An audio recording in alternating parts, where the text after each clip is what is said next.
अन्ना सीखो कदम कदम पर लड़ना सीखो ఈ బీజేపీకి వ్యతిరేకంగా ఈ మోడీ వ్యతిరేకంగా ఈ కూటమికి వ్యతిరేకంగా ఏ రకమైన త్యాగాలకైనా మనం సిద్ధంగా ఉన్నాం. ఈ రోజు హిందూ ముస్లిం బాయ్ బాయ్గా ఉన్న ఈ దేశంలో టిప్పు సుల్తాన్ ఈ భారతదేశ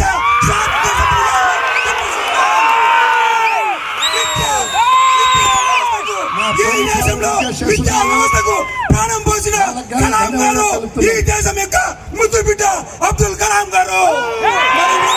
కాదని ఈ రోజు బీజేపీ ఏం వాజ్పేయి ఈ దేశ స్వాతంత్ర సమరయోధులా, మోడీ ఈ దేశ స్వాతంత్ర సమరయోధులా, అదానీనా అంబానీనా వక్ఫ్ బోర్డు విరమించుకునేంత వరకు సవరణ చట్టాన్ని త్యాగం చేద్దాం, పోరాడుదాం.